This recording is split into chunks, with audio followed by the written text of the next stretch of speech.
അതെ, ഇന്ന് നമുക്ക് രാവിലെ ബ്രേക്ക്ഫാസ്റ്റിനുള്ളൊരു ഗോതമ്പ് ദോശയും തേങ്ങാ ചമ്മന്തി ഉണ്ടാക്കിയാലോ. അതിന് വേണ്ടിയിട്ട് ഞാൻ നമ്മുടെ സാധാരണ ഗോതമ്പ് പൊടി, ആട്ടപ്പൊടി എടുത്ത് വെച്ചിട്ടുണ്ട്. ചപ്പാത്തിയൊക്കെ ഉണ്ടാക്കുന്ന എടുത്ത് വെച്ചിട്ടുണ്ട്.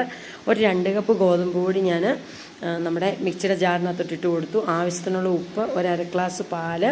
ഇനി പാല് വേണ്ടാത്തവർക്ക് നമുക്ക് വേണേൽ മുട്ട വേണേലും ചേർക്കാം. ഞാൻ പാലാണ് ഒഴിച്ചിരിക്കുന്നത്. ഒരു 1/4 സ്പൂൺ പഞ്ചസാര ഇത്ര എടുത്ത് നന്നായിട്ടൊന്ന് അടിച്ച് കട്ടയില്ലാതെ എടുക്കണം. ഇനിയിപ്പോൾ മിക്സിയുടെ ജാറിനകത്ത് അടിച്ചില്ലെങ്കിലും നമുക്ക് കലക്കിയാണെങ്കിലും എടുക്കാം.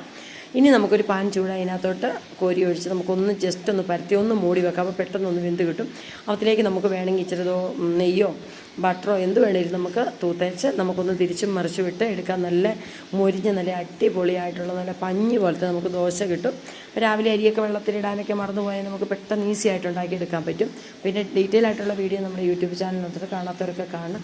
ഇനി നമുക്ക് നമ്മുടെ തേങ്ങാ ചമ്മന്തി ഉണ്ടാക്കാനായിട്ട് നമുക്ക് സാധാരണ തേങ്ങായും ഉള്ളിയും ഇച്ചിരി ഉപ്പും കൂടി ഇട്ട് നമ്മൾ നന്നായിട്ട് മിക്സിയുടെ ജാറിനകത്തിട്ട് ഒന്ന് അരച്ചെടുക്കണം.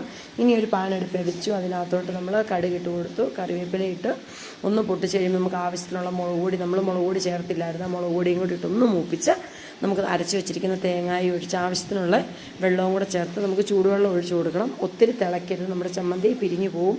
അപ്പോൾ ഒന്ന് ജസ്റ്റ് ചൂടായി വരുമ്പോഴത്തേക്ക് നമുക്ക് വാങ്ങി വെച്ച് ആവശ്യത്തിനുള്ള ഉപ്പും ചേർത്ത്, നമ്മൾ ഉപ്പിട്ടായിരുന്നു, ഇനി ആവശ്യത്തിനുള്ള ഉപ്പും ചേർത്ത് നമുക്ക് ഉപയോഗിക്കാം. നല്ല സൂപ്പർ ടേസ്റ്റിനുള്ള അടിപൊളി ദോശയും ഗോതമ്പ് ദോശയും നല്ല സൂപ്പർ തേങ്ങാ ചമ്മന്തിയും റെഡി ആയിട്ടുണ്ട്. അപ്പോൾ ട്രൈ ചെയ്യാത്തവരെല്ലാവരും ഒന്ന് ചെയ്ത് നോക്കണം. അപ്പോൾ ഇന്നത്തെ നമ്മുടെ വീഡിയോ ഇത്രയേ ഉള്ളൂ. Tata, bye bye, see U.